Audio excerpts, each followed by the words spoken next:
happens. If you have not followed his Triple H horse racing podcast, you're missing out. It's one of the best podcasts in the country.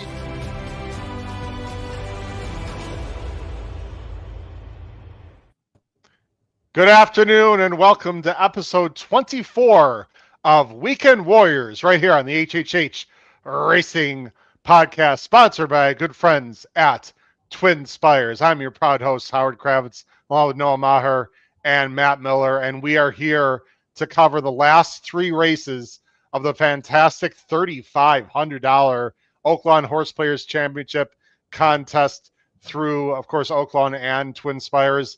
Many seats and dollars on the line, and it is a thrilling contest right now. We're also going to show some races, or actually have sound for some other races as well throughout the country. Thanks for watching, everyone. Please make sure to hit that subscribe button on the bottom hand side of the screen, notification bell on the top right on YouTube here, and smash that like button below the video player, of course, as well. You can listen to us on Apple Podcasts, Spotify, and Anchor, and you can follow us on X at HHH Racing Pod. Lots to talk about. Noah and Matt, thanks for joining us. Matt, I'm going to go to you first. You're back from a little vacay in California, first time at a certain locale. A little colder here, but I know you had a great time and love the background, my friend. Look at the new background. Almost looks professional. No, there's no way that he did it. I'm guessing one of his daughters did all that. Spot on. This was Allison's handiwork. Beth helped as well. And we actually had a handyman help as well, because there's apparently metal studs in the wall behind me, and that's beyond my pay grade. But yeah, it's funny. The bottom shelf, it's about the horses I like, and the top shelf is more about the people. So we can do a little show at some point. But yeah, it's nice to be set up. I'm now in a private room, so I can have, I could be as loud as I want. No one sneaking in, and yeah, all good. All right. Well, it looks great, and you'll have to tell everyone what's the very top right where it says tote. When we go through what you have behind you, we'll talk about that. When we have a free minute or two, we'll kind of go through the. I went up to the museum closet to head. I had stuff to choose from, and yes. Okay, this made the first cut, so we'll see. But honestly, it's hard maintaining a smile at the moment. This has been, at least for me. Yeah, for people that think, oh yeah, he always wins, or I always see his name. Yeah. Absolute bloodbath for me today. Everywhere was a mistake, and okay. I mean, I wasn't upset with decisions. I was just rough photos. I mean, whatever. People don't want to hear people complain about it, but just a rough day for me. Yeah, me as well. I'm not gonna sit here and BS anyone out there. Both Matt and I played in the Oaklawn contest. Matt had 2. I had 1 entry. We're both out. Lost by. I still can't believe the 4-horse lost in race 3, but apparently he did. So it is the way it is, and he even beat Sandman in the double that I played in the contest, Matt. And anyway, sometimes just go. It's funny because last week, Noah, we were sitting here. I was all happy and won, and the horse racing gods find a way to kick your butt once in a while, don't they, Noah? Oh yeah, I mean, one weekend you can't miss a bet like last weekend, and then seems like you can't hit the broadside of a barn on a today like today. So I'm with you guys. I played the Tampa tourney on TwinSpires, had 1 seat in there, and got alive to a pretty good number to a horse that I liked quite a bit, and was just way out the back on a turf course there that seems like it's favoring speed. So I thought the horse ran well, but no, just one of those days. Yeah. Let's go ahead and get to the contest, guys, right away. The first thing I want to do is show the prize pool before I go to the leaderboard. And there is about 12 minutes left to the first race we're going to show, which is the Grade 3 Bayakoa at Oaklawn, with a monster favorite, of course, Nitrogen, coming back today, and she's awfully good, and she is 1-5 right now, it looks like. But here is the contest that we're talking about today, amongst other things, of course. And I don't know if you guys have actually seen this, but here is the prize pool for Oaklawn. So first of all, look at the seats. I mean, the first 2 seats, those people get NHC, BCBC, and then KDBC or UBC. I think they get one of those, it looks like. Actually, I think they get NHC and BCBC, right? And then they have a choice of the third one, I believe. Is that right, Matt? Let me take a look. I actually thought they got a whole slew of seats. So okay. let me. Well, We'll have Matt clarify that, but obviously, a lot on the line here. Third and fourth place finishers get NHC, and it looks like either KDBC or UBC. I'm pretty sure that's what it is. No, the first two finishers get NHC and BCBC, and then they have the choice of the third, I believe. There's also a $10,000 first place prize money, $5,000 per second. You can see it on the screen there. Just major contest here, and a lot of seats on the line. Oh, for sure. And regardless of, where you're at right now on the leaderboard, if you're, fortunate enough to be still alive, I mean, I think we just saw our first favorite of the day at Oaklawn. So it's been tough trekking so far, but still great prizes up in the air if you got a shot at it. For sure. And let me get to the leaderboard as well. Again, the Southwest Showdown sponsored. It's actually Oaklawn's tournament, but you can play through TwinSpires as well. A name we know very well, gentlemen. Matt Minjunkin in the lead right now, $10,685. But Raul Pantoja, I'm not sure if I pronounced his last name correctly. Pantoja, I would have gone, but okay. It could. I don't think it's Hispanic, my friend, but okay. Well, either way, $345. My math spidey senses calculated that there. In second, Doug Otani. In third, Evan Tromer, Kenneth King, Ron Goforth. John Nichols has two, Matt. One at 58.60 and one at 38.36. Tom Maloof and Frank Paro, certainly a name we've seen before, at 3,700. I think it's fair to say, Matt, that any of these people on the leaderboard could still easily win.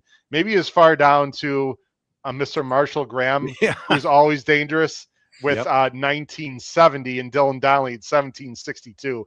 No one is safe here with 3 races still left. No, and you also, it's tough to know at this point of the game, are people starting their game theory about, let's look at what it's going to take to beat first place, or are they really focused on a target? And if people are focused on a target, I'll just pick the number of 12.5. That's, as I look at this board, that's kind of where I'd be thinking if I were a little bit lower right now. For what place, Matt? To win the whole tournament, or to just get in the top 4 or top 2? If I were playing the current race, my objective would be to get to 12.5. And if I'm Marshall with $2,000, that's plenty. I mean, it's picking up an exacta, or you could probably pick up a couple. It might be a double.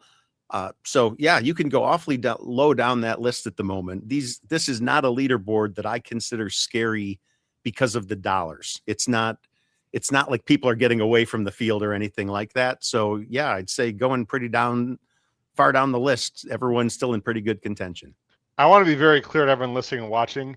There's a lot of money on the line. When Matt says it's not scary, he means that what first and second place are relative to everyone else. Certainly, people that play these kind of tournaments, Matt, they're willing to make big bets, obviously, but there's nothing to sneeze at. $10,000 plus of real money right there. That's not only in the line for first place, but actually on the top of the leaderboard right now. No, but every now and then, and especially with prices hitting, that number could just as easily be 28,000 or 38,000. And I mean, that's when you really start questioning, what am I doing? Is it worth taking that kind of risk to try to chase that person? That's what I mean when I talk about a scary leaderboard or the dollars getting too big. It's more just relative to the field, and this is a pretty tight grouping still. No doubt. No, we've got 7 minutes of the Bayakoa. Let's take a look at the field, my friend, and talk about it. We know there's a major favorite in here, of course. Actually, before we do that, let me just quickly go to our wonderful listeners and viewers. We got Tom Espinosa's here. Hello, everyone in HHH world. Glad to be able to join you. Well, we're glad to have you, Tom. Thank you very much. Trish Smith, same great new office, Matt. Fantastic. She loves the new office going on there. We've got Louis Carbone. Congrats on the late pick 4 at Oaklawn yesterday, Howard. So Louis sent me a email. He had I'm drawing a blank. The winner of the of the Southwest that I liked a lot in that race that I had in second.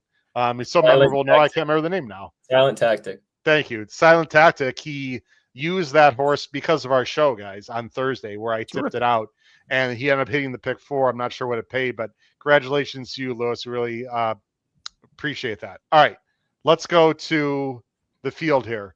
The 5 minutes of post. There's 2 Cassies in here, Noah, which I find interesting.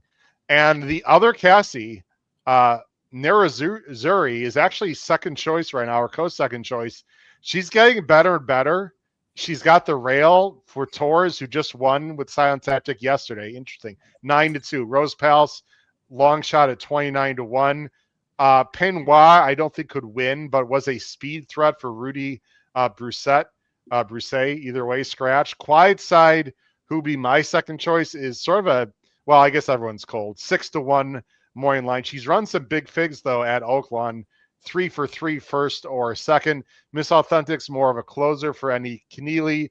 In Just My Heels, another long shot who figures to come from behind. And then, of course, the very talented Nitrogen, almost won $2 million last year, coming back from Breeders' Cup Diff-Off, where she ran a good second to Scylla. So here's the question, Noah and Matt. We don't need a deep dive. Obviously, Nitrogen's a monster favorite and is most likely going to win.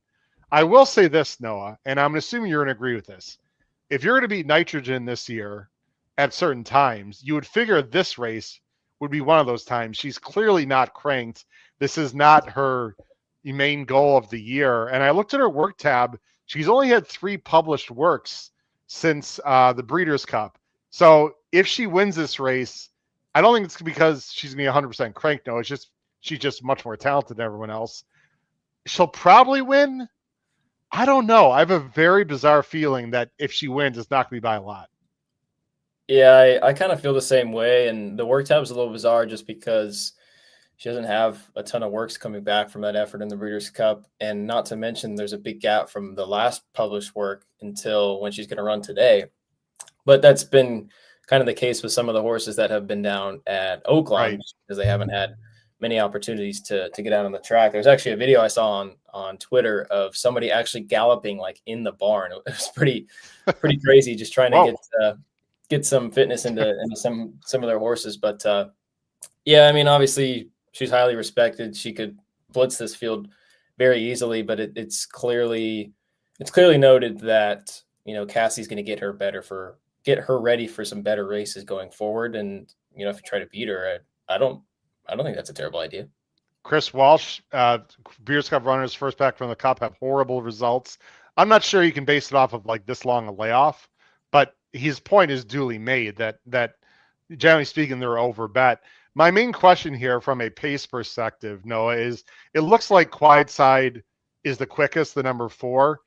Do you believe that Narazuri, the one, is in here in it to win it? Or maybe he's just going to send hard and make sure Nitrogen gets a somewhat fair setup? Not that Nitrogen's a closer, but just to make sure the 4 doesn't win. Based on the way they're betting Narazuri right now, the other Cassie might just upset this field. Yeah, well, it's not like Cassie's having a hard time winning races right there. No. I mean, he's 50%, which is just absolutely crazy and ridiculous. I mean, he's been winning races at the same rate at other places, which is just nuts. I think they're probably going to go with Narazuri. I would think Quiet Side would sit off and Narazuri would go from the inside, even though I think she might be a little bit slower naturally than Quiet Side. And if you're a Quiet Side fan, I think you'd be completely fine with that, because I think some of her better races are when she's, just off the flank of an inside rival.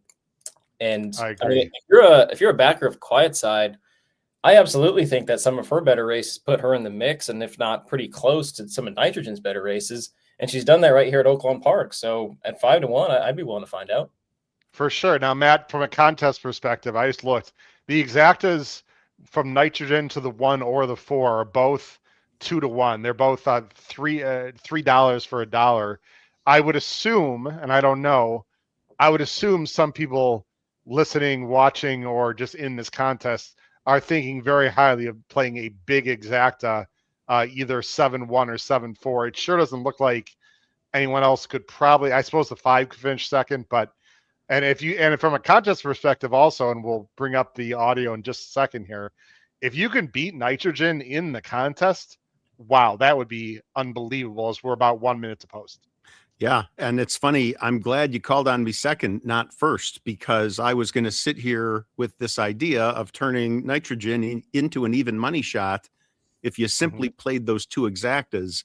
And in the time that we've been talking, they've both come down quite a bit. And so doing those two exactas will probably net you about 3 to 5. And instead, the horse is 2 to 5. I'm not really sure you're getting such a deal. My recommendation betting wise here would be either pick one of those exactas or pick a couple of doubles and just open it up with nitrogen here and connect with the next race. And the next race, by the way, there's 2 more races left after this. And I don't think either one of them is easy necessarily. The next race is a nice sprint allowance race. And the last race, Noah, not it's probably the lowest level race of the day. I think there's 2 horses that are the main threats. There are some interesting firsters in the race. And the nice thing from a contest perspective, Noah, is that if there's a firster that's alive in the last race, you'll be able to know based on the doubles. So that's another interesting thing here. They're still circling behind the gate. Again, I don't have the sound on. We'll put the sound on, of course, for the race. Noah, what's your top 3 here in the Bayakoa? I'll go 4-7-1. Whoa, going with the upset. I like it. 4-7-1. Matt? I'm actually plugging in that identical bet right now, Noah. I'm 4/1/7. All right. I'm going to go, if I were to play, actually, I did play a small bet. Again, all of us are out of the contest, unfortunately. Well, Noah didn't play in this particular contest. I would just hit the 7-4 for, 3 to 1-ish. 2 to 1. It's hard to make money in this race, obviously, as I'm looking at they're both holding steady at about $3 for $1. So that'd be 2 to 1. They're approaching the gate. Let's make sure we get the sound here, guys. Make sure you can hear it. Hold on 1 second here hold on 1 second. We'll get it up. I did just do a couple of those doubles with nitrogen as well. The doubles actually pay relatively healthy. Next race seems pretty open, like you said. Yeah. When Mr. Dinneman comes on here, I want to make sure you guys can hear it. He hasn't gone to the mic yet. So they're approaching the gate here at Oaklawn. Weather looks beautiful there. It's finally clearing out throughout the country. Okay, I don't think he said anything yet, so we'll wait for him. But the sound is on.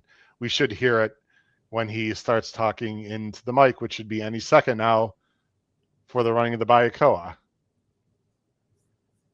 surprised we don't hear anything yet, or he's not saying anything. I believe the sound is up and ready. And the runners are now facing up to the gate for the 9th race. We're good? Grade 3 Bayakoa. Yes.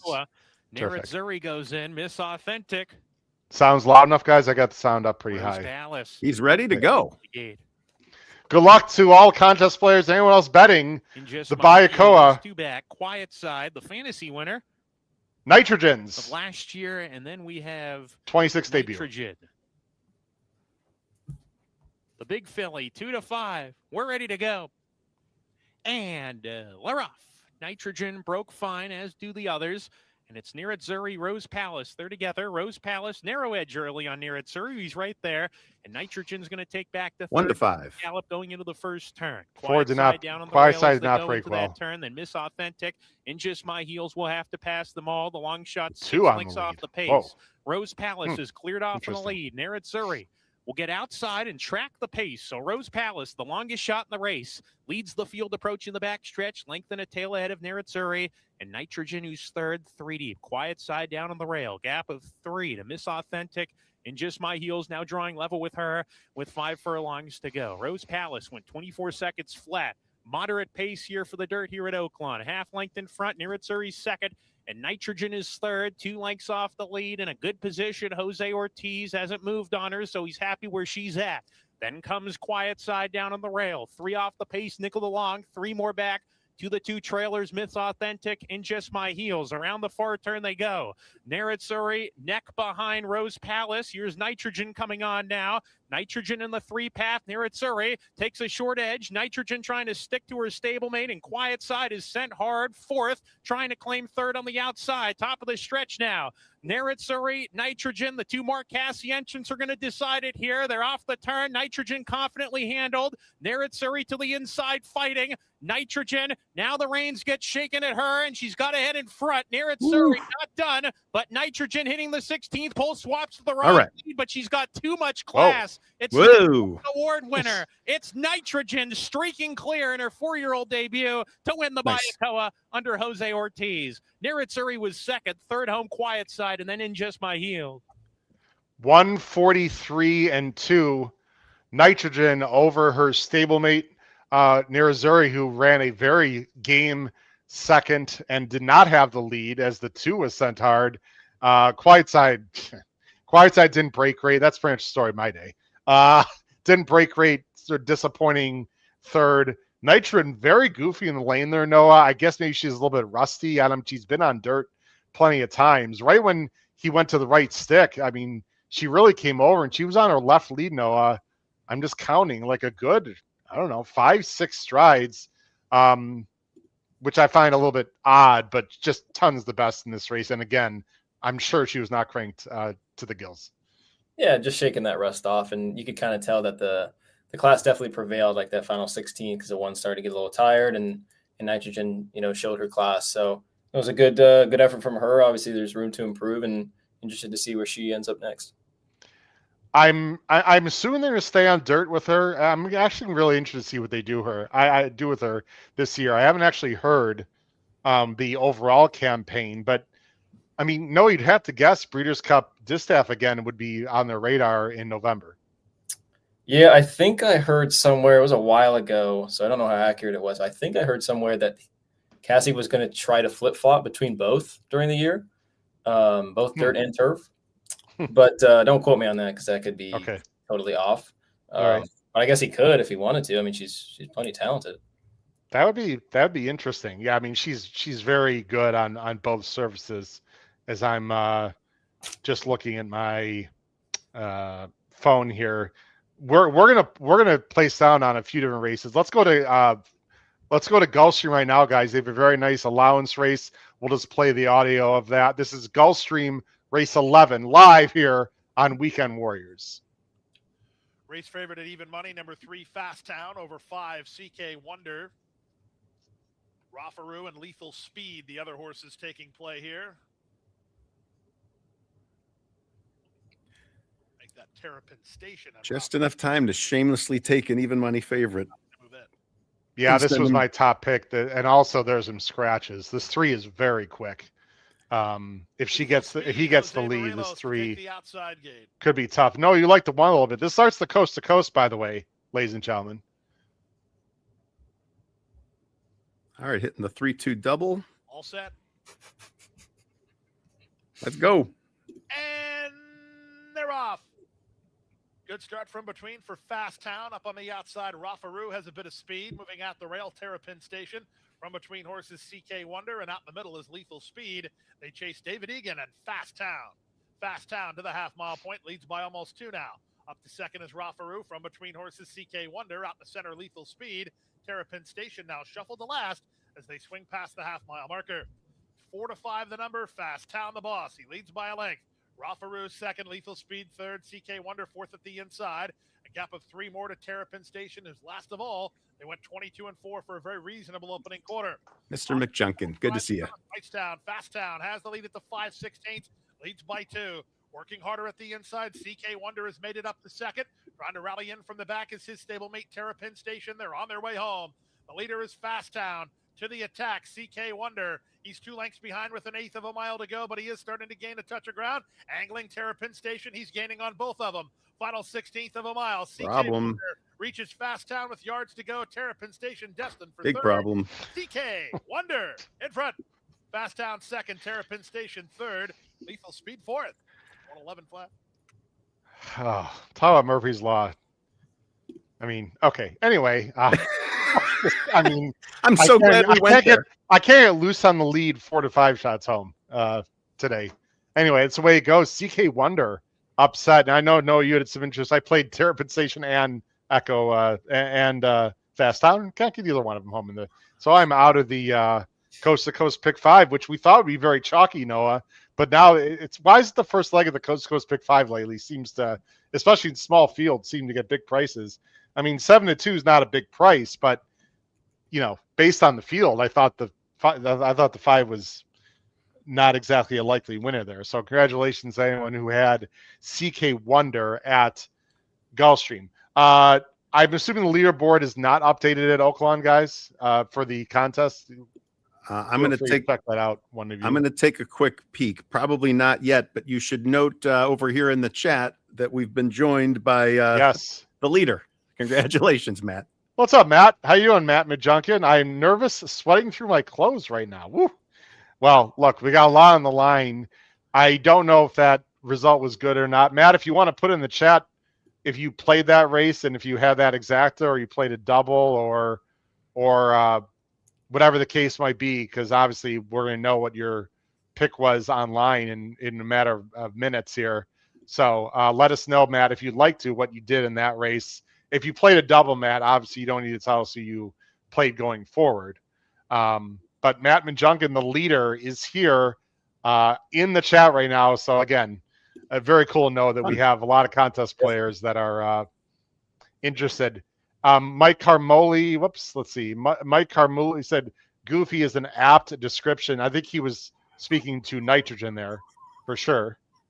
What are we pointing to? Sitting at 19,000 after the exacta. Nice job. Holy cow.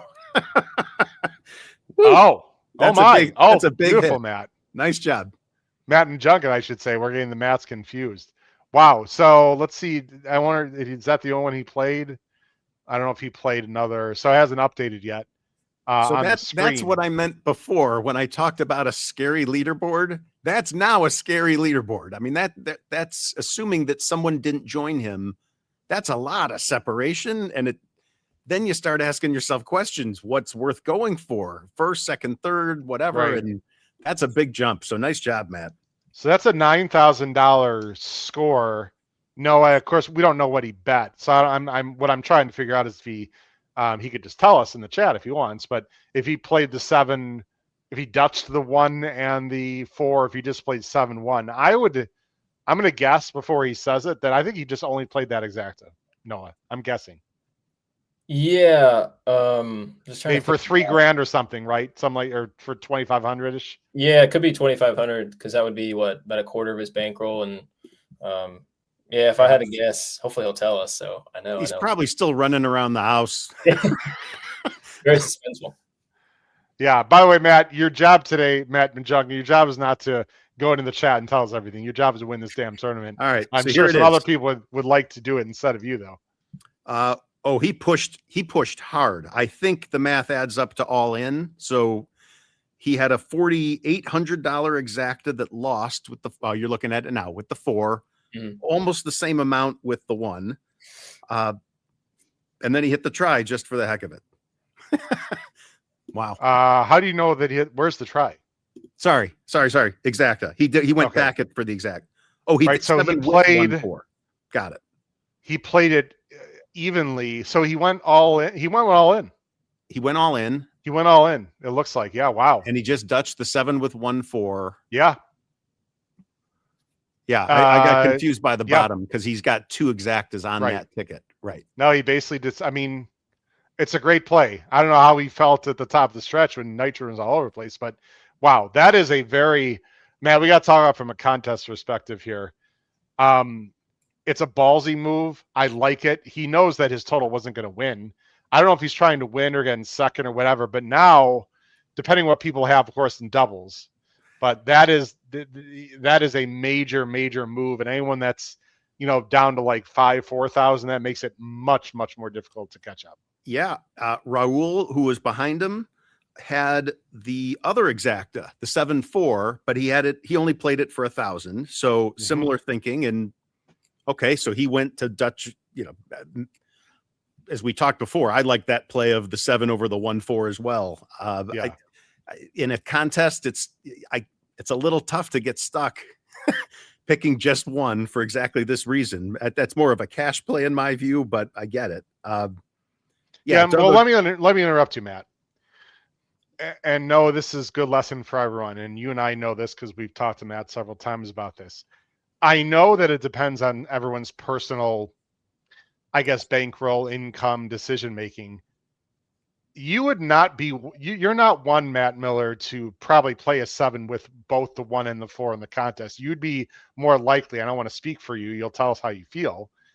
You're more likely to just push one of them hard and play the other on the side. And I'm not suggesting at all that what Matt Majunkin or anyone else did, if they Dutched it, would be a poor play. I would just say from a pure math perspective, that exacta paid.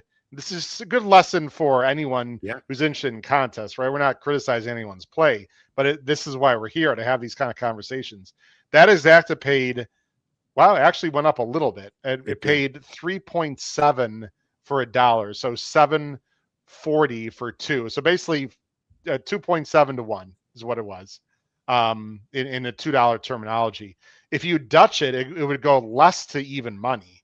That's the problem with Dutching it. I'm not saying people shouldn't do it, but if you just go for it on 1, you really, really can get paid more than Dutching it. However, in Matthew Majunkin's case, Dutching it almost guarantees him, quote, of moving up and hitting something, and he went all in there. So because he went all in, I don't think it's a bad play at all. But someone that's like 5,000 or 6,000 behind, I wouldn't recommend Dutching it. His play made perfect sense for where he was, and it's likely something I would have done just like that. I mean, we frankly talked about that being the play before this all started, and then the exactas dipped a bit. It's good for him that they came back a bit, but if I'm Marshall Graham back in wherever he was, 20th place with $2,000, no, I am not splitting those two exactas. I am picking one. And I will probably play the other in cash just for some insanity insurance. You know, the amount is up to you and what you're trying to do. But I wouldn't, with a smaller amount, try to get too spready or anything like that. You really, and especially now looking at that lead. But again, and in fairness to Matt, the question is, what were you trying to do? And my guess is, his answer, I'm going to guess he took out his golf club and said, I want to hit this ball to exactly the $20,000 spot. And I'm guessing he came pretty darn close to exactly what he wanted to do. Mike Saletta is also in the chat and playing. What's up, Mike? Good friend of the show. Excellent contest player. He did that because he wanted to double up, as he said in the chat here, going to the last 2. Makes total sense. I get it. He is at 21-27. So he's got a long way to go. But again, you don't have to win this thing. I mean, top 4, 4th place right now is 8,400. So if it was me and I was like Mike Saletta, for example, I'd be shooting for a top 4. I don't want to speak for what Michael's doing. I would shoot for maybe 10 grand, 5X where he is now is what I would be shooting for. I would think that would get you in the top 4. Maybe not. Depends on what happens here. Noah, your just quick thought on Dutching there versus just going forward with one of them. Yeah, the more I think about it and listen to the conversation, I think the move was pretty brilliant because he's getting 5 or 6 to 1 on a 5 to 2 shot with the additional factor that since you're going to get paid for top 4, I mean, nobody's going to come after him. And if they do, then they really got to hit something good. And we already kind of mentioned it. These last 2 races are very difficult. So I think it was a great move. Hats off to Matt. Yeah. No, excellent move. There's 16 minutes to post to Oaklawn, which is an allowance race, optional 63K claimer. Let's go back to Mike Saletta's comment too. I love what he said, which is, I did it for a good reason. That in and of itself is a good reason. So the fact that you're looking at lily pads ahead of you and which ones to jump at, right? No one's telling you which one to jump to. And if you wanted to get to a spot where doubling up would now get you into position to do what you're going to do, I'm completely with you. It's the person with $2,000 that it's just trying to move up, but they're not really sure what they're going for or what their next play is. I'd say, just moving up 1,000 or whatever isn't probably enough for that. But if you've got a plan, follow it. The Thunder hear Road right now being played. And they're Santa off Anita, race in 5. the Thunder Road, and El Potente comes out very smoothly right to the front. Lord Bullingdon along the inside is a joint second. Here's Namarone inching up extreme outside, and Watsonville in between them. Stretch running Gas Me Up is at the back of the field. So it is the favorite, El Potente, hugging the rail and going on to lead by half a length. Namarone is applying mild pressure with less than 6 furlongs to run. Lord Bullingdon and Watsonville are side by side, and another 2 to Mirko DeMuro and Gas Me Up. Onto the backstretch, Barrios has a tight hold of El Potente, who went through an opening quarter in front by half a length over Namarone. Another length and a half back. Lord Bullingdon still sharing third with Watsonville. 2 clear of Gas Me Up. Past the half-mile pole, El Potente. No, if you have El Potente right now, you Namarone, cannot be happy with 1-2 since the Navarone gate open. breathing Lord on you Bullingdon, and 2 lengths sub back at the 47. rail third. Watsonville gets a nudge outside of him, does respond by taking that third spot, and Gas Me Up is 4.5 or 5. Front running El Potente, who starts to Gas sneak Me Up away. should go over the top El here. Potente you on think. cruise control, passing the quarter pole, putting away Namarone first, and widening at will. Here's El Potente hugging the rail with a 4-length lead. Gas Me Up takes up the chase on the outside. 16th pole, and a very special performance indeed out of El Potente, who strolls in the Thunder Road by 5 easy lengths. Gas Me Up was second. Watsonville held third. You picked El Potente on the on our no, you had Gas Me Up? I thought you had El Potente. Okay, my bad. Okay, I'm sorry about that. 133 and change. That was the old El Potente, or maybe not the old one, but pretty darn close to it. And that was a small field, but that was a very impressive effort in the 1 mile turf race stake, the Thunder Road at Santa Anita, Noah. Yeah, I thought he ran pretty well, and he definitely didn't get things easy on the front end just because Giroux was letting the 5 Namarone roll and get off the flank and make El Potente work. But that was a good ride by Hector to kind of open up when he did, because it was about the same time that Gas Me Up was starting to make that move and had to go a little bit wide. But Gas Me Up was never getting to El Potente today. No, I was wrong. I thought Gas Me Up was ready to roll by and just really was average in the lane, really. Let me turn the sound off here. The next race, we got 13 minutes to the next race at Tampa. So we do yes. 1 minute. Sorry, at Oaklawn. Excuse me, at Oaklawn. We have 13 minutes, so we got some time. One of the big races of the day, guys, is coming up right now at Tampa. It's the Sam F. Davis Stakes. Now, there are Derby points on the line here. It's also the local prep for the Tampa Bay Derby. And there's a horse in here I'm very interested in, even though I'm not betting the race, and that is the number 6 Renegade, because Renegade has been running very well against my boy Paladin, who, by the way, they drew the Risen Star Stakes for next Saturday. We'll talk about that a little bit, guys, if we have some time. Renegade right now, I don't know if you guys looked at the race at all.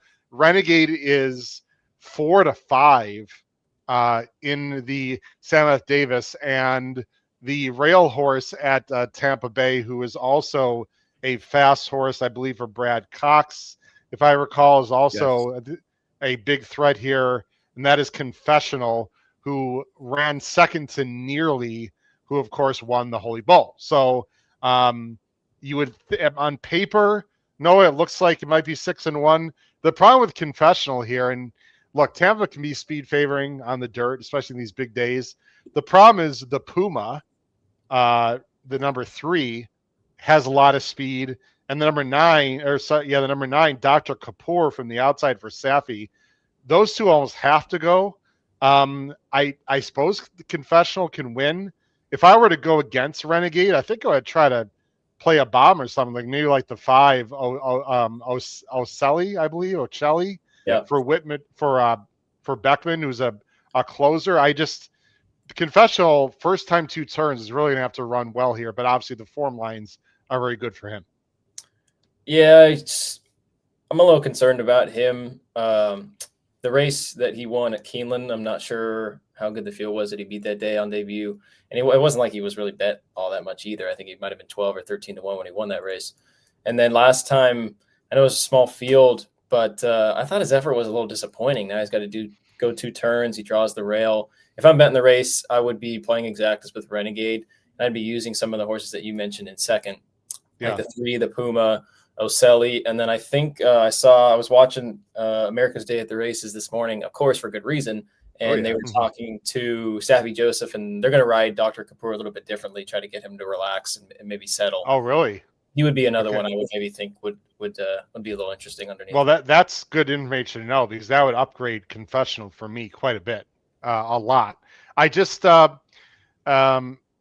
me, I guess if Confessional runs off the screen, you got to consider him, or wins. I guess you got to consider him a Derby threat. When I say Derby threat, I mean someone in the Derby.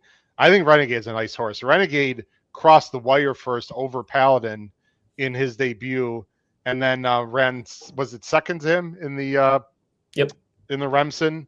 Only lost by like 2 lengths. If Renegade runs well here, I mean, obviously that flatters Paladin, who's running next week, Noah. You would think, right? And I think the 3rd place finisher came back and ran second. I know it was a distant second, but ran second in the prep at Aqueduct yesterday, the Withers. So it looks like the form from the race has held up so far. Obviously, there's a lot of time from now until first Saturday in May, but you can only do with the information that you got so far. Yeah, Greediness ran second, and then relatively slowly run Withers. I think I saw an 83 buyer, I think, no, something like that. I think that's what I saw for the Withers. By the way, Silent Tactic got an 88 in the Southwest Stakes. And I tweeted this out. No, I'll bring on the sound to everyone in just a minute here as they're approaching the gate at Tampa Bay for the Sam Davis. 88 is, this time of year right now, it's a little slow for me, but not that bad. They're obviously going to build up the horse. And I'll tell you what, that horse is going to run all day and love that Churchill stretch. I like a lot what I saw from Silent Tactic. I mean, I've liked the horse all along. He was a spot play 2 starts ago when he got up for second at big odds. Yeah, I thought he ran really well. And I was just looking at, looks like the winner of the Withers got an 83 and he got an 88. I guess is a little light as of now, but I don't know. You're kind of picking straws at that point. I just like the way that he did it because they didn't really go as fast as a lot of people projected them to. And he came from way out of it. He was really the only one. 4 to 5 favorite. Out of ground, so. Jason Beam on the mic here. Puma moving up with Wayne's Law. It's the Sam F. Davis, 250K, 20 points to the winner. For it, max capacity. Dr. Kapoor, the final 3 will be all set for a start. The Sam F. Davis to the Kentucky Derby of this 3-year-old event. Renegade, Confessional, named after the longtime Tampa Bay Downs executive. La Puma. We just await max capacity. Or someone Dr. else. Kapoor will be all set. 4 to 5, 3 to 1. I'm pretty sure the Spanish word for Puma is not Puma. And 8 to 1. Dr. Kapoor, the outside draw. All right, here we go, ladies and gentlemen. Samuel Marin and Dr. Kapoor to complete the line. Good luck, and then we'll go back to Oaklawn right after this race. Gate. And the race is on in the Sam F. Davis Stakes. Confessional got away beautifully from the inside and reaches right out for the air to lead. Wayne's Law flashing some speed. The Pumas right between them. Game 4, it's up close, but had to tap on the brakes there momentarily as Dr. Kapoor going to be 3 or 4 wide as they run into that turn. It's Wayne's Law, long shot up with Confessional. Those are the top 2. Game 4 to 4 wide, Dr. Kapoor. They move up 3rd and 4th. Then comes Epic Desire, the Pumas after that. Ocelli moves up 3 wide from 7th. It's 4 more then back to Renegade. And the early trailer is long shot max capacity. As up front, it's Wayne's Law who leads them through an opening quarter, 23.80 seconds. So they start their backstretch journey here in the Sam F. Davis Stakes. And it's Wayne's Law and Marcos Meneses up top by a half a length to Game Forward, who now emerges a clear second. Confessional stays down toward the inside along with the Puma. Dr. Kapoor is outside of them. It's another length back to Epic Desire. Ocelli right to that one's outside. Renegade's getting a little closer, steering toward the outside, and max capacity continues to trail. 3.5 furlongs remaining off an opening half, 48.30 seconds. Wayne's Law has made every yard thus far. Game for it. The first to take a real crack at this leader. Ocelli looping up 4 deep on the far outside, trying to rally. Confessional's right there, the Puma. Here comes Renegade. Renegade launching up on the outside. Let's go, Howard. Rivals. Wayne's Law is still in front. At the quarter pole, it's Wayne's Law. Game for it, trying to push on by. Renegade continues that 4-wide sweep. Ocelli got stopped there. Confessional's going to need a seam as they wind around to the top of the stretch. Here comes Renegade. Renegade trying to come after Wayne's Law. The Puma looking looking for room in behind. Then comes Game For It. Confessional's back to the inside, and Ocelli Renegade takes over from Wayne's Law, who's a stubborn foe. But Renegade inching clear late. Renegade and Irad Ortiz Jr. to win the Sam F. Davis. They won it by 3 in the end. Wayne's Law ran a big one for second. The Puma was third. Game For It fourth. 6-7-3 Renegade, 4 wide the entire on the entire far turn, 143-2. They went fast early. They actually slowed it down. It was a 24 and a half second quarter. It was honest. They weren't flying. Renegade though wins, I'd say, relatively easily over a long shot there. Again, what was the order, guys? 6-7. 6-7-3. As a fan of Paladin, I'm very happy with that result. Although, again, you could say it's apples and oranges, whatever. Form lines are form lines. Considering Renegade got a good setup, Noah, but he was an extended 4 or 5 wide bid and was off a little bit of a layoff too. I thought that's a pretty solid effort. I don't know if he's like a Kentucky Derby threat to win right now, but there's absolutely nothing wrong with that effort, and he gets 20 points, 6-5. He drifted up. I wish I bet it now, obviously. Like, duh. I just didn't think he'd be 6-5. Yeah, I think that's almost value, Noah, to be very honest with you. I thought he was tons the best going into that race, especially with the speed situation, and got the job done. It just kind of seemed like it was him or a collection of other horses, and that's kind of how it played out, just because the 7 ended up rounded the exacta at, what was that, 48-1. So, yeah, it was a good effort. I just kept thinking that around the far turn that the 1 looked exactly like Chancellor McPatrick about a year ago, and I'm not exactly sure how far the 3 wants to go. So maybe he just ran into a group of horses that, don't want to do 2 turns. But he did it the right way. I mean, he was out the back, made a big wide move, and won pretty convincingly. So you got to be happy with that. Yeah, I thought that was just a pretty solid effort there. I'm curious to see what the buyer.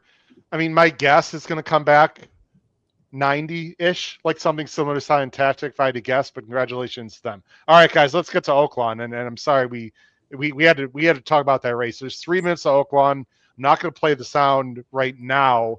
Right now, the favorite is the number 11. It is Dream in Blue. Surveillance does draw in this race, Noah. The 13 horse is 4-1. It's a horse I don't like at all. I think his best races are behind him. I do like the favorite. The 1 second ID is really interesting, Noah, because, and I'll put up the PPs here as we have a few minutes. I thought the 1 definitely fits.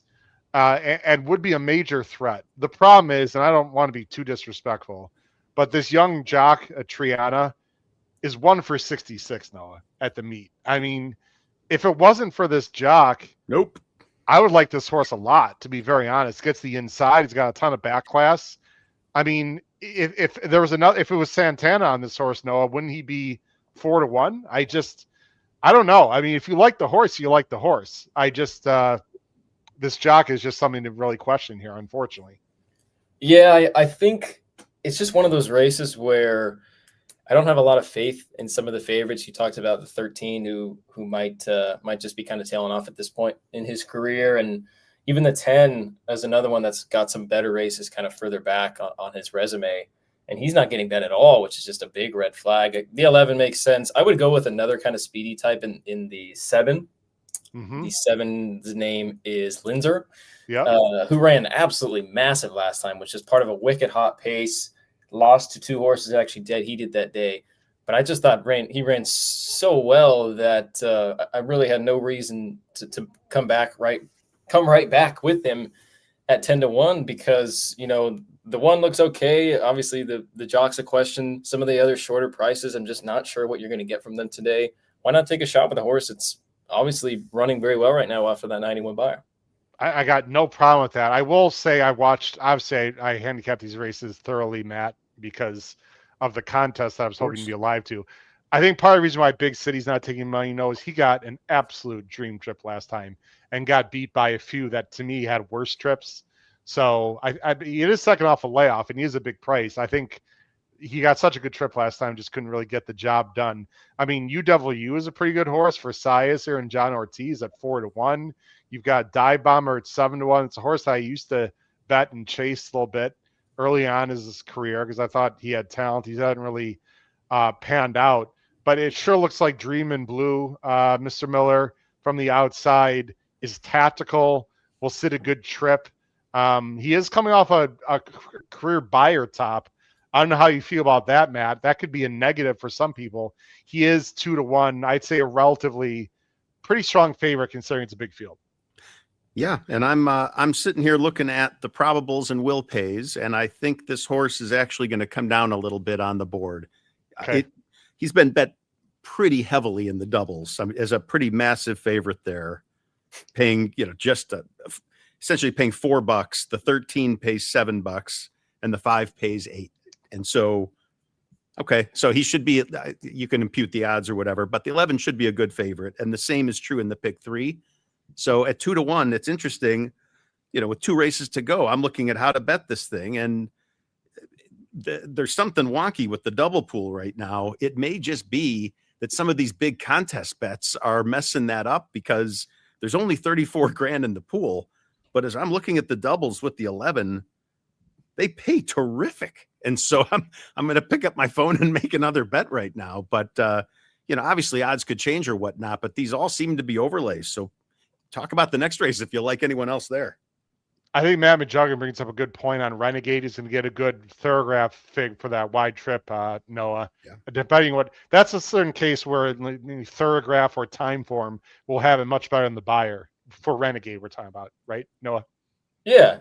I don't follow thoroughgraph all that closely, but I know kind of the most important factor when looking at those past performances is they take obviously ground lost into consideration very highly. So that would definitely be something to look at.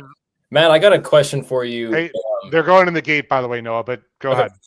Yeah, so Matt, for some of these tracks that offer the $5 late double, like Del Mar and Oaklawn, do you take that into consideration if you're attempting to kind of tie up your money in those last 2 races?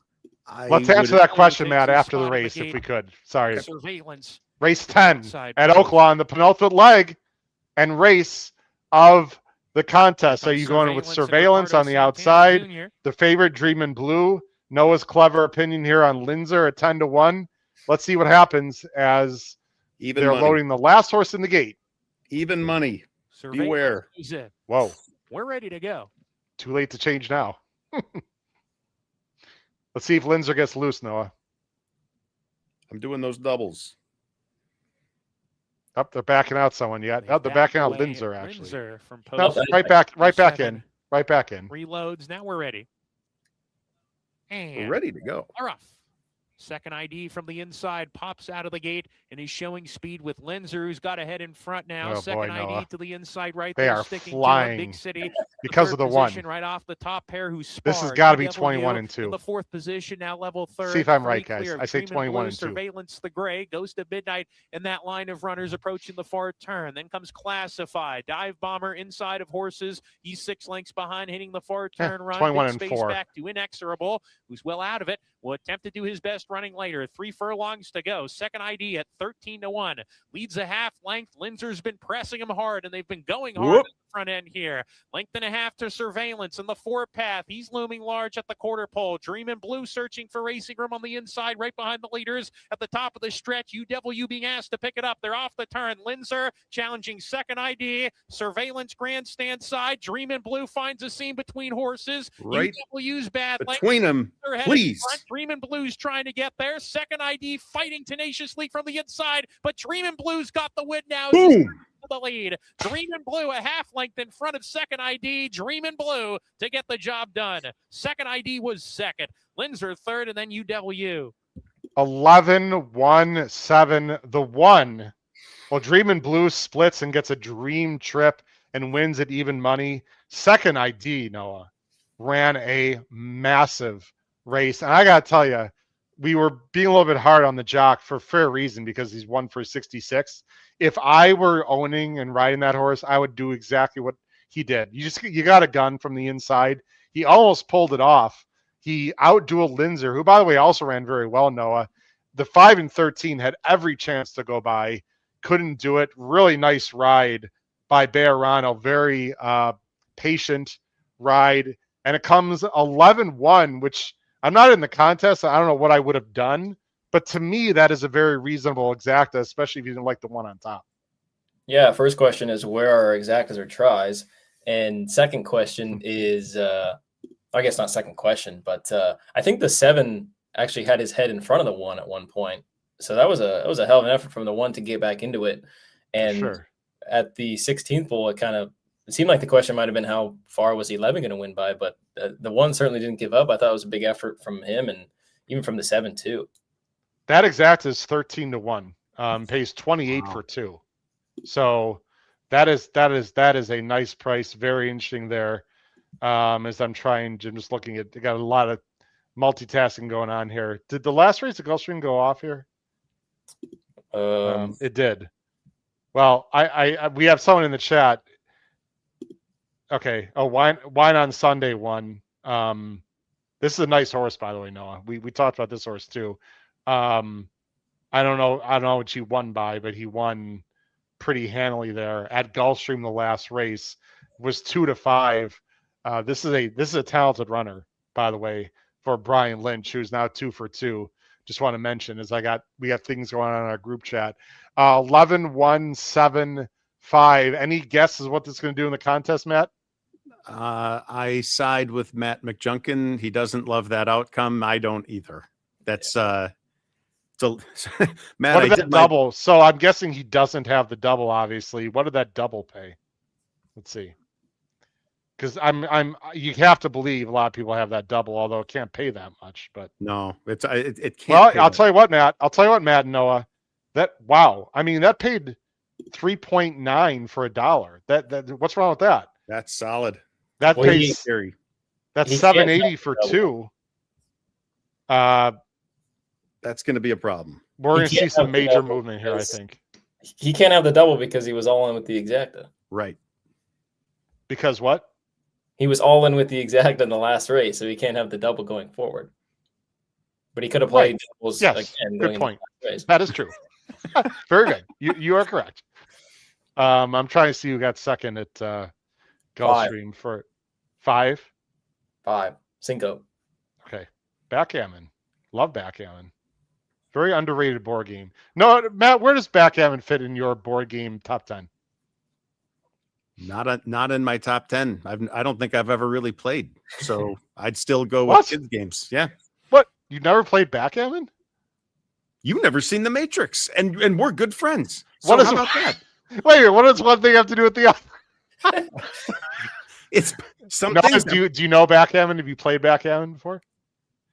I don't want to comment because Matt's going to just rebuttal with the same thing about the Matrix, so I'm not going to step into that. Oh, okay. God. All right. Oh my God. All right. I think backgammon's a great game. Put it in the chat. What's your top 2 or 3 board games out there? Put it in the chat, and don't put Monopoly, people. No, let be so boring. You know. I'd rather someone say Shoots and Ladders than which, by the way, very underrated game back in the day, Matt, as you know. Oh, have you ever played Shoots and Ladders? It's a 70s and 80s board game. Yeah, I played Shoots and Ladders. You guys ever played Candyland? Oh yeah, yeah, of course. All right. Anyway, we're going off. We're going off topic, but that's okay. We can have a little fun here. There's a few things I got to bring up while we have. Good call. Scrabble. Very good. Yeah. Excellent. And Trivial Pursuit. Oh boy, look who's in the chat giving me crap. Here we go. Allison Miller. This is Matt's daughter. I've seen bits and pieces, but I've not seen the whole thing. Sorry, Allison. Disown me from the next family function that you have to invite me over. What do you want me to say? Anyway, checkers. Okay, well, it's a board game. Oh, come on, chess, not checkers. We use that expression all the time. We're playing chess, not checkers here. All right, I asked the question. I can't criticize people for putting. Yeah, that's true. Play what you like. All right. Let's see. I don't think the leaderboard's going to update yet. It doesn't update that quickly. By the way, nobody picked one of those stupid horse racing games where it's either like the magnets moving or any of that other stuff. It's just interesting. There are a bunch of horse racing games. Yeah. I didn't pick that one. Okay. I promised myself I wouldn't say I say too much. I got to work on it. It's the transitional word, Noah, that's another conversation for another time. He knows what I'm talking Not because Noah does something, someone in our groups and working on saying a word less frequently in the transitions. Okay, let's get to an announcement first I want to make about next week, guys, and then we'll get to the contest and other things, as we have one more race left to show today. Next week, where is it? Weekend Warriors. Oh, this is very exciting, guys. I'm really excited about this. I know it's not everyone's cup of tea, but Noah and Matt Miller I'd like to say 2024, the largest viewership we had for any show live by far, wasn't even close in 2024, was for this event right here. Wow. It's Saudi Cup Day. Next Saturday, Valentine's Day, is Saudi Cup Day. It's an incredible card in Saudi Arabia. Highlighted at the $20 million one-turn 1.125 Saudi Cup. The headliner, it's going to be Forever Young versus Nisos, plus some other very good horses in there. There's also some excellent turf races, and with some really good Euros in there. No Americans in the major turf races, but there are Americans in the sprint race. I saw Imagination is running, Noah, in the sprint. I don't know if you knew that. There's also other Americans running in the 3-year-old Saudi Derby, which is actually points, I believe, now towards the Kentucky Derby as well. So Saudi Cup Day with Emmett Kennedy from Final Furlong podcast, who does a great job out there in Ireland, and our good friend Davey Lane. They are both going to be on. This is a show, ladies and gentlemen, that you absolutely do not want to miss. The time is TBD. It's going to be in the morning, East Coast time for sure. If I were to guess, it's going to be somewhere around 10 a.m. to noon Eastern time, somewhere in that time frame. We will be talking about the races live. If you're a fan of international racing or just racing in general, this is a really, really great day of racing. We hope you join us with two expert handicappers who know international racing like a glove next Saturday. Matt, you had your figure up. We need to talk about the leaderboard, and then you need to answer Noah's question from before the race started also. All right. I'm first going to just comment on what you were talking about and say, for the viewers that haven't seen that show before, Howard and team do a fantastic job of making international racing accessible to those in the U.S. that don't follow it as much. And I think that's a large reason for that showing. And yeah, it's a really good show. So, and that's someone that doesn't really watch that much international stuff. I was raising my hand only because I saw that the leaderboard updated. Matt McJunkin, we can't promise that nobody has a double out there, but this board basically did a bunch of nothing.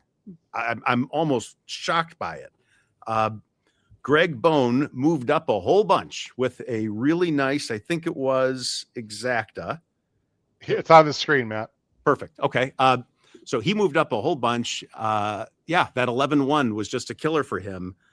That's really the only major movement. If you go back a screen now, and one of the cool things about this leaderboard, if you close the carrot, you can see, who went up and who went down. And there's really just not a lot of big moves. You're seeing everybody who got pushed down one by Greg.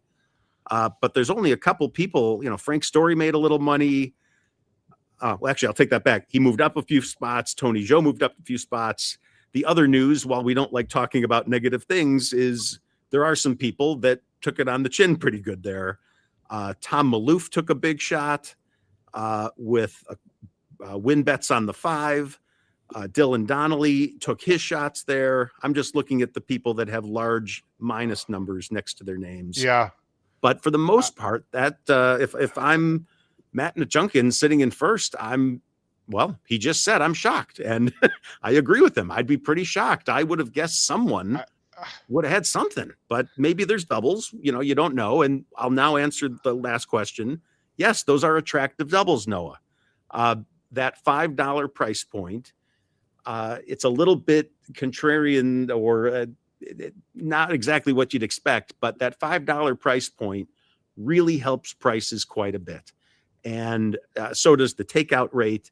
So yes, I'm very attracted to those, but for reasons we've talked about before, so I don't want to waste a lot of time.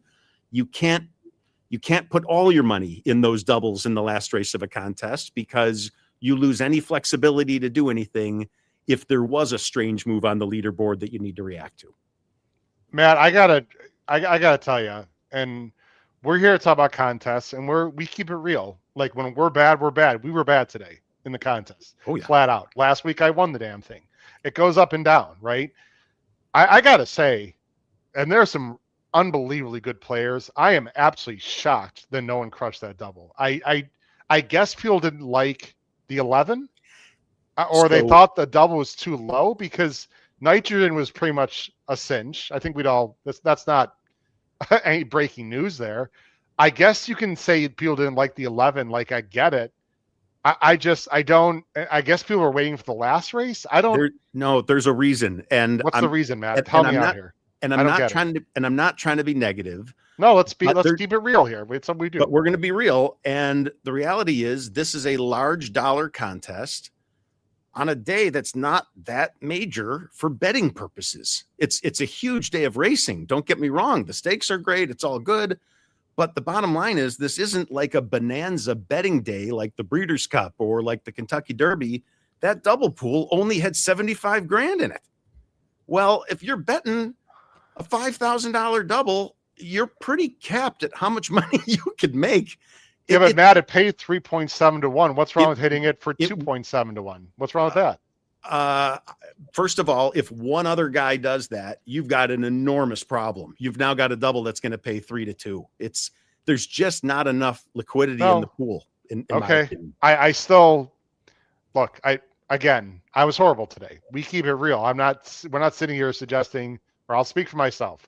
I'm not saying people played it poorly or anything like that. I'm just shocked, Noah, that when you had a 1 to 5 to even money double, that you never know if it's going to be easy or not. But that's the way it turned out, that no one made a move. I guess, Noah, from a contest perspective, what we haven't said yet is that people are pretty much saying, okay, Matt, congratulations, you won. I'm shooting for something else. I don't want to take that big a chance. I'm shooting for 2nd, 3rd, 4th, or 5th. That's probably a more fair argument, I guess. Matt Miller, hold on a second. I want to let Noah respond to that. No, I want to hear what Matt has to say. It's even more extreme than I said. Actually, the double pool we're talking about only had 53 grand in it. And so I can just tell you, as a contest player, I would have looked at that and said, I can't use that pool here. It's not big enough. But Matt, what was the exacta pool? I'm going to guess triple that, 190 grand. So a bigger exacta could sustain a bigger bet. Oh obviously. Yeah. And the win pool had 210. It look, makes an enormous difference. I hear you. I'm just surprised. Go ahead, Noah. Hey, Howard, they're actually running the Dway Lucas right now, if you want to put that sound. Oh, terrific. That is at Santa Anita. Santa Anita. They're actually running right now as we speak? Yep. Okay, sorry. Let me get the sound on here, ladies and gentlemen. Oh, and I see the comment for Lemon Muffin. That's nice.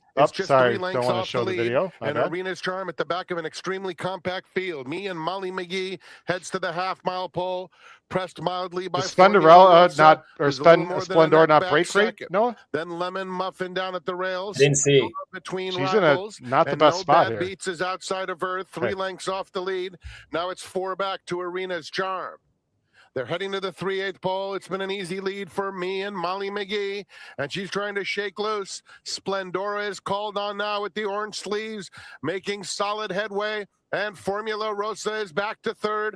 Another 3 to Lemon Muffin and no bad beats. Splendora is cruising up to me and Molly McGee at the top of the stretch. Me and Molly McGee digging in. Splendora up alongside. These two pass the 8th pole together, and Splendora is strutting her stuff now. And she is gone. Splendora opens up on a game, me and Molly McGee. Bob Baffert wins the first Dway Lucas. A fitting conclusion as Splendora cruises in. Me and Molly McGee second best. Formula Rosa was 3rd.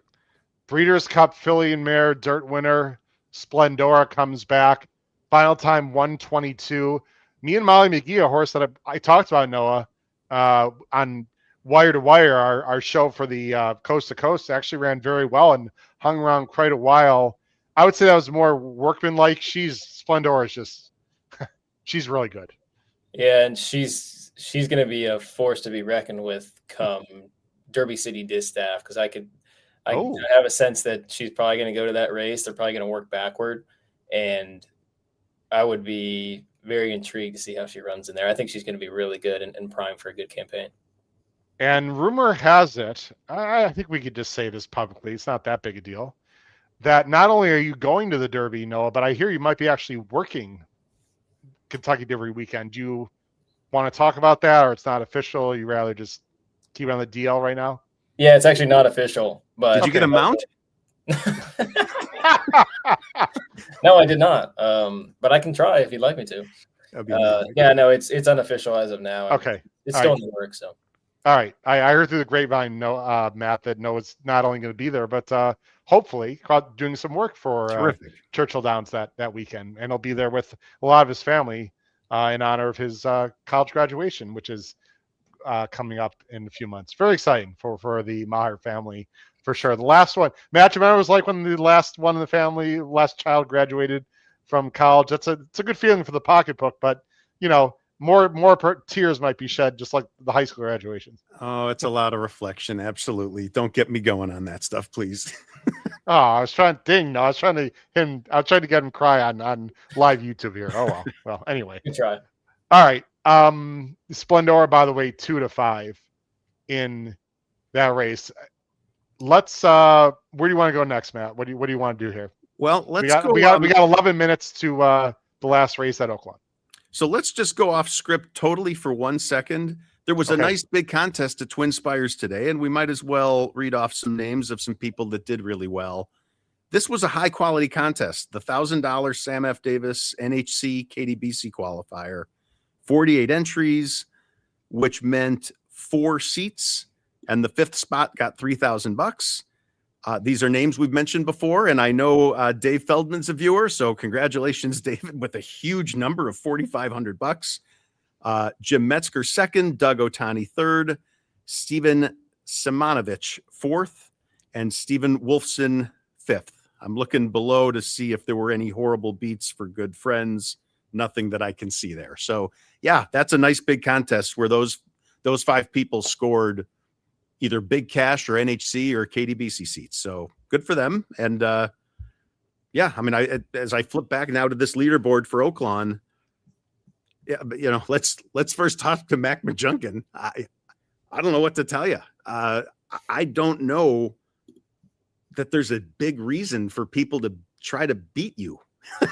And so I'm not sure I'd move a muscle if I were you.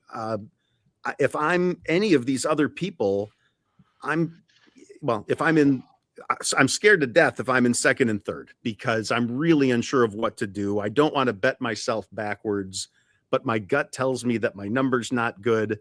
My guess is that, the cut number for the prize pool, I mean, we consistently get surprised by these things, but I'm going to guess is around that 9,000 number, maybe a little higher. But I just don't see people taking the risk to get to 20 grand for it's thank you for putting that up, Howard, because the real difference is $5,000, and you're taking a massive amount of risk to try to beat someone over 20 grand when you might not have to. And so I think with a prize pool like that, again, just from my perspective, I would be focused very, very hard 1st through 4th, and really, with all honesty, say, I don't care which of these spots I get as long as I get one of them. So this is one of the big contest questions that people have to ask themselves that are in the tournament. And obviously I'll address this to both of you. How much do you gamble to move up the ladder, right? I mean, between 2nd and 3rd is only $1,250, Noah. So does it really make sense to bet $3,000 of your dollars to move up $1,250? No, that's an easy answer, but if you're in 2nd right now, if you drop down to 4th or 5th, that's a drop of 2,500, 3,500. So to sit there and just do nothing doesn't necessarily seem like the smartest play either. I was in this situation a few weeks ago, not for this much money, but where I was like in that 2nd, 3rd range. I know that Jackson Muniz has been in the situation quite a bit. No, it's very tricky. I don't think there's a right or wrong answer. It comes down to sort of how much you value your bankroll and just the almighty dollar. But I think it is fair to say that people make big mistakes in these situations by either being way too aggressive or not aggressive at all and just sitting. I would say that probably you're going to have to do something if you're in that range. I'll go back to the leaderboard. And let's bring up some people, Noah, that we can talk specifically. Like, again, if you're 2 through 4 or even 2 through 5, I guess you can go for it, but it's a tricky situation if you're between 2nd and 5th right now, Noah. Yeah, and this is why you make the big bucks for being right in these situations, because it seems like they happen time and time again. And there's just so many ways you can go about it. I mean, if you're Greg Bone, what do you value, number one? And, do you want to try to risk more than $50? But that's with assuming that he's got all of his minimums taken care of. Now, I think the minimums were they 7 minimums of 7 of 250 each. So he's got to bet again, unless he's got a hidden double, which he could. Which we haven't talked about yet, but I'll talk about the doubles after you finish. Go ahead. But it's just, there's so many different scenarios. In his case, do you want to try to bet more than $50 to move yourself up? I mean, Rawls got a little more leeway just because it's almost $1,000 between him and 4th. But again, what does he value? What does he want to risk to try to jump into 2nd if there are others behind him, trying to get those 2nd and 3rd spots? It's just so many things to try to think about and execute here. It's tough. Well, and there's a little bit. I know I'm talking to a golfer with Noah and Howard, frankly. I'm just not as good, but I do play. I do love play. the game. You definitely play. I used to be good. It's a question of, sometimes it doesn't make sense to drive it too far because you leave yourself with an awkwardly middle distance or short distance to the hole where you might feel a lot better. You might rather be at 110 than at 55, even though one of them is technically a longer drive and technically better or whatever. So I actually think in this spot, it's easier to be 5th, 6th, 7th. You at least know, okay, I probably got to get over 10 grand. I mean, if I'm focused on this, I see no reason to intentionally finish. I mean, especially with 2 guys right on top of each other. There's no way I would be plugging into my calculators anything less than $9,100, and I would probably make it 10 grand just to be safe. But as for what they're supposed to do, boy, is that hard. And I agree with you. It's these individual slots, 2nd versus 3rd versus 4th. It's not a massive difference in money, but your placement is massive. And so that guy in 2nd, the last thing he wants to do is bet himself into 3rd. Right. I mean, that placement might be critical, even though it's only a couple bucks. Yep. So you got to move the bar up a little bit, assuming people are going for 10 grand, but I have no idea how much to tell you. Yeah, I'm just going to do it right now. I'm taking a screenshot of this right now, guys, for our show on Wednesday, because I want to see what's going to happen here going into it. Let's talk about the double. So the lowest double, I just had up on screen. Now I lost it. I believe, and it's $5 doubles that they show. I think I saw 28 for 5. Where is it? $29.50 to the 8, but that's a $5 double. So about $6 for $1. So 12. It's about a 5-to-1 double right there to the 8. The next lowest one would be to the 6. That's Justice Edition, and that's 60. So that's 10 for $1. So and Howard, you make a perfect point with your first quote, because we talked about someone with 2 grand. Well, that would do it, right? A $2,000 double, if they were able to, that would do it right there at 5 or 6 to 1. That would get you right up there. So, but as we've talked about, playing a double in the last race is tricky because you don't know where you're going to be at after this second to last race ends. Yeah. But to your point, these all pay pretty healthy, I think. They do. And I'm a little surprised by that. But that last field was a big field, Noah. So, and there's a lot of choices here. Let's just quickly look at this field as we got about 4 minutes to post. Private Seeker. This is maiden 30, by the way. 3-year-old fillies going 6 furlongs on the dirt. The one is 21 to 1. Divine Selena, who I personally don't like at all, but gets blinkers on and is probably going to be vying for the lead. You would think is moving up in class at 5 to 1. Not my personal favorite. Whoops, I thought I was showing this on the screen. I was not. There we go. Santa Lucia is a first-time starter taking no money. Corda didn't finish her last race, which means I'd like her normally, but not in this situation. There's Justice Addition, who is dropping and is logical here at 3-1. Rags is a horse I think you got to pay attention to. This is a first-time starter, 21 morning line, Matt Miller, being bet down to 7-1 for Shea Stewart, who's a trainer that can win first out. So the 7, I think, is a bit live here. Buckeye favorite should be the favorite, is dropping down big time, but is no real guarantee here at all. But you're getting 5-2. So again, if you're like way behind and you're like, well, I just want to go all in on this horse, I think you could certainly do worse than that. You're lucky, you're cute, 17-1. Thanks. I thought they were talking about, is that horse named after me? I was waiting to see if he called on Matt or Noah for that one. Darn it. Oh no, look at this. He just took it himself. That's perfect. Rose Street, for actually a trainer that we know well back from the Arlington days. Donnie Von Hemmel's a very good trainer who is a veteran guy, not taking a lot of money. Clap Back, Noah, is the 11 is 7-1 for Moquette and Keith Asterson, who will show a lot of speed. Now, lost by 23, 20, and 19. But you know what? First time Lasix is 5-1. That's the kind of field we're talking about here, Noah. In 3 starts, the horse has lost by 43, about 62 lengths, and it's 5-1. And then you have Romange, I believe it's pronounced, another first-time starter for a dangerous trainer, John Ortiz, then Cowboy Killer. So the horses that are taking the most money, Noah, have experience and are dropping down. But you know, if it was not a contest, I'd probably take a chance with the first or maybe the 7. This is a very tricky situation to try and make a lot of money, and it's hard to trust anyone, Noah.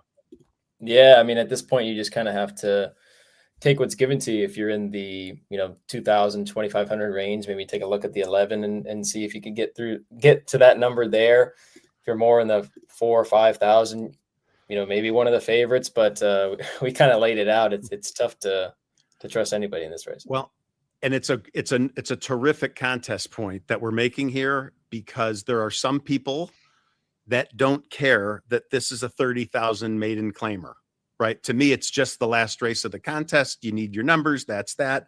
And I'm looking at that guy up there who probably, when handicapping this, is saying, oh my gosh, you've got to be kidding me that I've got to bet thousands, potentially thousands into a race like this. Right. Yeah. So race order matters a lot, and it is what it is. For me, this wouldn't bother me as much, but I know, Howard, I know you would have a hard time just pulling out a big chunk of change on one of these balances with a low confidence race like this. Well, I'm going to be very honest, and I had thought about this contest for the last 24 hours, hoping that I'd be alive in this situation. I told myself, Noah and Matt, that I was almost for sure going to sit this last race. I knew it. If I were playing, I would have gunned it. I don't know if I would have been right in the last race. I don't know what would have happened. I know there's a lot of money on the line here for a lot of people. I just know how I am personally, Matt. And I would just, if I were doing all in, it would have been the last race. The last race that happened, not this particular race. I can't pour $1,000 into a race that I not only don't have a strong opinion on, that just not very high quality horses. And I suppose, Matt, you would probably argue with them, you probably shouldn't play in the contest because you almost have to play the last race. I would probably have to play the last race. I just wouldn't play it big, Matt. I guess what I'm trying to say. And frankly, I think there's probably more people in the chat that agree with you. That say I don't want to go hog wild crazy with some of my biggest bets of the year in a 30,000 maiden claimer. They would have rather picked a different spot. Good luck, Matt. So he has to play a minimum. That's not gonna. I mean, well, who knows? $250 could. What, just for S's and giggles, Matt Miller. You can't do show bets in this guy. We just do a place bet if you were him. Yeah, just on the favorite or whatever, and just. Yeah, I wouldn't even know. I don't know that an extra 500 or 1,000 or 2,000 matters. I do know that 250 matters. And right, there's scary people like Tony Joe sitting there. And by the way, he's taken up that position as a sniper for a while. So he's known exactly what he's firing at for hours, and that's scary. All right, Matt Manjunkin, good luck, my friend. And we'd love to I'll just put it on live. I'm sure Matt Majunga doesn't mind this. We'd love to get you on our show Wednesday if you follow through on this. I'm not going to say when. It's not over. It's over. But Santa Lucia Matt Majunga, you have a personal coming invitation forward. to come on to Weekend Warriors on, Rose to Street next up. the leaderboard on Wednesday. We'd love to have you on. Virtual All right. high fives. Fingers crossed. Let's see if Matt Florida Majunga post can forward, hang clap on back. as they are entering the gate for the last race of the big $3,500 Oaklawn Horse Players Championship. Matt Majunga with a monster lead. Maybe the story is who's going to get second, Here's third, Justice fourth, Edition etc. about to walk in. Romange coming forward. Plenty on the line, including NHC and BCBC seats as well, Noah and Matt. So here we go. Last race of the contest at Oaklawn here on the HHH Short leaf stable colors. Racing Podcast. Enjoy and good luck to everyone Rags in the contest. and to the outside. Cowboy Killer to round out the field. Matt Ditterman with the call. Here's Cowboy Killer coming up. Going in. And they're off in the finale. Good start from Divine Selena, who's on the lead. Clapback moving up to come and challenge. Streaks away early. Clapback by 2. Very quick. Clapback down the back stretch run. Private Speaker runs in the second spot. Divine Selena to her outside. And Corda is fourth now. 5 off the pace. They're strung out. Romange is next in the field. 7 to 5. Buckeye favorite. They're all together. Mike Wow. Saletta needs the Clear 2, guys. Cowboy Killer. Then comes Justice Edition. Well off the pace. The firsters, Santa Boy, Lucia. the 8 and the 6 came down a lot. Well behind in another zip code as they round the far turn here. Clapback went 21-4 very quick. Opens up 5 and goes for home, approaching the quarter pole. Clapback very quick. Let's see if she can keep going here. Private Speaker in the second spot. Divine Selena third coming off the turn. Then comes Buckeye Favorite just plotting in place. They're off the turn. Clapback clear by 5, maybe even 6 with 3/16 to go. In second, Private Speaker. Then Divine Selena. But as they come down the stretch, Clapback still on She's top. hitting a Getting a wall. little bit tired. 4 ahead, make it 3. Private Speaker trying to tag her late. Here comes Private Speaker. Private Speaker wears down Clapback to win it. Private Speaker. Santa Lucia in a photo for second with Justice Edition. And Clapback faded badly in that final 16th. Has to settle for 4th after going very fast. Paul Conlon in the chat. Long shot 1 for Mac Robertson. Great job, Paul Conlon. 23 to 1. Just listen to Paul Conlon, ladies and gentlemen. You'll win the contest. The 11 hit an absolute brick wall in the stretch. Sorry, Mike Saletta. I like your play, by the way. Just didn't work out. The 1 ends up winning. Guys, who came underneath? It was a photo for second with the 3 and the 6. I want to say the 6, but I was convinced that the 4 won the race earlier, and it wasn't, so I don't want to. Did you really have to go there with that race, Noah? Really? You had to go there back there? I'm sorry. That's okay. Man. That was the awful. 3 was another first-time star for Asael Espinoza. Let's see. I think the 6 got. Let's see here.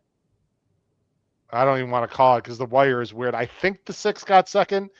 Justice Edition, who was at 5 to 2. This is 1 and either 3-6 or 6-3. I think it's 1-6-3. If you're Matt Majunga, Matt, I think you got to feel good about that. Although if someone just wanted to get cheeky and say blanket, I'm just going to go for it, they could have gotten there. But if someone hits a 23 to 1 shot with a win bet and just wins, i.e. Chris Couples-esque, you just tip your cap, right? I mean, you do. And the good news, at least for purposes of this weight, it's extremely unlikely. Sorry, 1-6-3. Someone could have keyed the 6 in second. I mean, for an exacta, but anyway, came 1-6-3-11. Go ahead, Matt Miller. It's unlikely with this prize structure that 4 or 5 people hit that. And so even if, well, you only need 1. I'm just talking Matt didn't get first. So yeah. Well, but as we look at that prize board, and I know Matt, I think he's going to be very happy. If someone ends up snapping him for first, I think he's still going to look at this as a rousing success. And so I think with that particular winner, I just see a pretty low likelihood of multiple people jumping up and displacing others. Mac Robertson, by the way, is a guy that I know a little bit because I'm a big fan of Canterbury Park, and he's excellent at Canterbury. This was a drop down. No, I'm not saying I would have had this horse, but she was a fresh face. And what's interesting when you look at it really carefully, just from a handicapping perspective, Noah, I know 49 doesn't sound very good out of, handily from the gate. That was 19th best of 300 work. So obviously the one had actually been working okay into a race that wasn't very good. And hats off to Carmona, who was aggressive and knew that the 11 was going to come back and that someone had to be up close to go by the 11 when the 11 quit. Yeah, and based off the running lines, it looks like she had a little trouble. And maybe that's why Paul Collin liked her a little bit. She had a little trouble in her last race, kind of the return to the races, since we hadn't seen her since September. So second off the bench, facing easier company, getting a better trip. I mean, there's certainly angles there that you can make a case for. There are. I don't think I would have gotten to that horse, but congratulations. I now have the leaderboard up. Go ahead, Matt. Oh, if you're getting no, it it's up, not. okay. We don't know yet. Go ahead. Matt McJunkin in the chat just commented, as predicted, not much of a difference in his view between first and second, and so we can be happy for him either way. I actually got to run, so I'm. You do. Sorry. Yep. No, that's okay. I'm going to miss the last update. Matt McJunkin, I'm looking at you. Text me if this thing works out, and we'll exchange info, and let's get you on the leaderboard and talk about what your plan was. But look, you've been playing terrific for months, and so fingers crossed for you, buddy. Nice job. All right, thanks a lot, Matt Miller. We appreciate it. We'll talk to you soon. Take care. Thanks. See you, Matt. Later. All right, Matt Miller with a great job and a great background as well. No, we're gonna end the show when we see the leaderboard. We're not gonna talk in detail. We'll talk about it on our show on Wednesday for the leaderboard. I'd be shocked if someone passed Matt McJunkin here. I would be too. I'm just hitting the refresh button as we always like to, when we're waiting for the final total to come up. But yeah, like Mike said, if maybe there's an outside chance that one person was able to sniff that out. I mean, 23 to 1 shot in the last race when you've got a $10,000 plus lead, I would feel pretty good about it. I mean, obviously you never know, but there's only so much you can do. And Matt put it in the chat. I mean, he's been pretty happy with the play, and I think he should be. He did a great job. For sure. Well, look, he no matter what happens here at the end, Matt McJunkin killed it. He did fantastically. I suppose and the prices are now in. Private speaker paid $49, $16.80, and $13.60 across the board. The exacta for $1 was $178. The trifecta has to be enormous. Trifecta was for 50 cents, $12.84. Wow. There, I did it again. So, different word. I suppose there were angles to come up with the one. Again, the jock's not a high win percentage, but if you didn't like the 60 and you didn't like the 8, there were other ways to go there. I just the one just hadn't shown that kind of speed before. No, so it was sort of hard to say. We're going to wait, ladies and gentlemen, about 2 minutes. I'm not going to. It's always slower. This is not through TwinSpires, by the way. This is not TwinSpires' fault at all. When you get these contests through multiple different platforms, especially through mainly ExpressBet, they're a little bit slower. So, again, don't lay this on Churchill Downs Incorporated or TwinSpires or anything at all, because they are not control. If it was through them, it would be up right away. As we have several hundred people watching in, please make sure you hit that subscribe button bottom right hand side of the screen. If you're watching us on YouTube, notification bell top right, smash that like button. We have as we're waiting here, we've got fantastic website, hhhracingpodcast.com. Please check that out. We have a really good tip sheet. Please check that out as well below the video player in the description. The HHH Racing Podcast Power Picks tip sheet is always available. The regular one, standard one, comes out on Saturdays, except for this week because of the weird scheduling with the big races. But Saturday morning, very inexpensive, very profitable. And over the summer, you can get this gentleman's Del Mar tip sheet, assuming he'll want to do that again, which, yeah, that's an easy thumbs up for Noah. So he'll be doing that, as well as Saratoga tip sheets and many other things. So please check that out. We are still waiting for the results. Let me just do some math here because I'm pretty good at it, Noah. So let's say Matt McJunkin finishes around 20,000, right? If he finishes 20,000 and if he wins, are you ready for this, Noah? He wins another 10,000 for first place. NHC seat there's no particular dollar on that, but it's usually valued around 5,000. BCBC is another 10,000. That's 25 grand on top of his bankroll. And then KDBC or UBC is another 3,500. So you're talking 10, 10, 25, another 35. That's 38 or 28.5? Sorry, just 28.5 on top of his 20. That'd be almost a $50,000 payday. That would work. Yeah, that'd be a pretty good payday. I know our good buddy Chris Couples was able to take home, what was that, 160,000 for the Pegasus win, just something crazy. Ridiculous. Yeah. It just kind of goes to show what can happen in these contests if you lightning strikes and you have a good day, and hopefully in about a minute or two, Matt will confirm that and we'll get to celebrate. Yeah, that'd be great. It is. We were going to end at 6:30 Eastern. I'm going to give it literally 2 more minutes, Noah, because we don't have much to talk. Actually, we could bring up something as we're waiting here. Again, we're going to give it 2 minutes. Everyone's waiting and watching, so we appreciate everyone sticking on. Noah, I sent out the field for the Risen Star. My boy Paladin. For people that don't know, I'm going to pat myself on the back for a minute. For people that don't know, I have a $300 future wager for the Derby on Paladin, and I made it in early December before his Remsen, after he only won his maiden race. And I've got him at 40-1, so I'm alive to 12 grand. Paladin, of course, has to win the Derby, but first he's got to get there. Talk about the Risen Star field. I actually might be able to bring it up here in a second. No, I'm going to see if I can bring it up on screen. I just got to work something out. But tell me your thoughts on Paladin in general from what you've seen and his chances in the Risen Star, as I'm going to go ahead and bring up an email here in just a second. Yeah, I mean, you got to feel pretty good about his chances just off of the race you saw from Renegade in the same F. Davis, who he thinks probably going to get a similar buyer to Silent Tactic, about that 88 to 92 range, I would say. So I think they got an 83, 84 for their run in the Remsen. So, if you're a fan of them, you just kind of want to see that natural progression. So anytime you see, 8 points, 10 points moving forward, regardless of, whether he wins or not, because he's still going to have at least one more opportunity outside of this race to get some points. And he's got some points from his win in the Remsen too, I believe 10. So if you're a fan of him and want him in the Derby like yourself, you would hope for a good race, but more importantly, just a step forward and a step into the right direction. I know you're high on Golden Tempo, who is going to have the 2-hole. This is the field, ladies and gentlemen, you're seeing for next week's Risen Star. It's the first 50-point race. So the winner gets 50. The winner is basically in the Derby.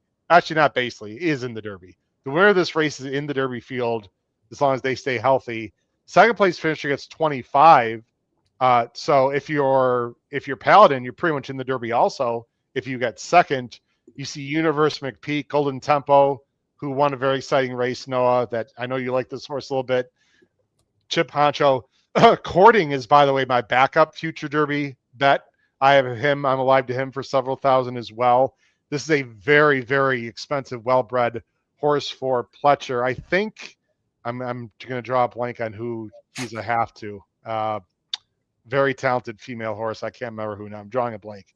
Anyway, this is a good field going 1 1/8 miles next Saturday for the Risen Star, Noah. It's only 8 horses, but you got a pretty good field. Universe was a little disappointing at Oaklawn, but he's got some good races. Carson Street ran third to Golden Tempo. Chip Honcho was a winner of the Gun Runner. Courting, obviously high aspirations with his purchase price. So smaller field, but big aspirations. But more importantly, it is official, and Matt McJunkin is the king of Hot Springs. Wow, there we go. It is official. Let's show it right now. Congratulations, Matt McJunkin, the winner of the Oaklawn Horse Players Championship with a huge total, almost $11,000 advantage. Finishes with 19,243. Look at this, Noah. The top 4 did not change. Greg Bone stays in second. Raul Pantoja finishes in third. Doug Otani finishes in fourth. Good for Cody Caudle, who moves up 12 spots into fifth. Let's see what he did there. Wow. What? Wow. Oh, my goodness. He had to try for $2.50. He played it straight? Are you kidding me? Is that the only try? He had a bunch of trifectas. Wow. And oh, you know what? He almost had this trifecta also. Wow. Yeah. That is absolutely amazing. So a $2.50 try. What a nice play for Cody. Good for you. He liked the one a little bit, obviously. That's Actually, incredible. I think I'd have to look at the math, but I think if the 3 would have gotten the 6 for second, he would have had a much larger total because that was a $600 bet. For sure. I don't know what the math is there. Oh, he would have had it. Well, it's a 5 by 5 by 2. I'd have to do the math on. We can talk about this on Wednesday. Yeah. We should definitely talk about it. Actually, can you screenshot that, Noah, if you don't mind? Because I don't have a chance to do that. I'll just leave it on screen. We'll do the calculation on that. I mean, I think he would have passed McJunkin if the 3 got up. It's very possible. Wow. I mean, that's crazy. Well, we don't know what other people would have had, but that is crazy. Wow. Good for you, Cody. Nice job. No one else really, again, made a move. It was hard to. I'm sure people went for it as well at the end here. But congratulations again to Matt McJunkin 2. His second entry wins the Oaklawn contest. All right, no, a lot of fun. We'll talk more on Wednesday. Appreciate everyone watching, listening. Really exciting stuff at Oaklawn, and hats off again to everyone at TwinSpires and Darren Zocali for an incredible week of contests, especially Noah with all the changes with the weather and everything. So for Noah Maurer, this has been your host, Howard Kravitz, episode 24 of Weekend Warriors. Crush your bets in any other contests through TwinSpires, and good luck if you're playing the big game tomorrow, Sunday, Super Bowl 60. Take care, everyone. Have a great night. Bye-bye.